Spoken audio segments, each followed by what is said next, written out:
You ask Tiger to solve. This deals with linear equations with one unknown. The final result is x equals 3. Let's solve it step by step. Simplify the expression. Expand the parentheses. Simplify the arithmetic.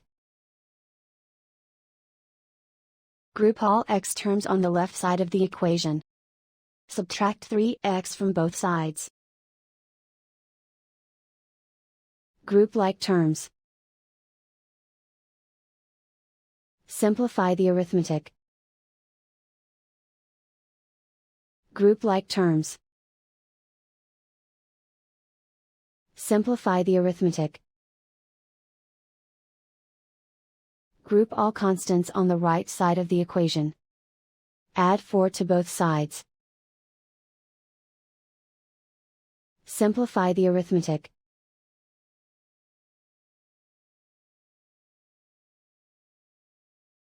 And so the final result is x equals 3.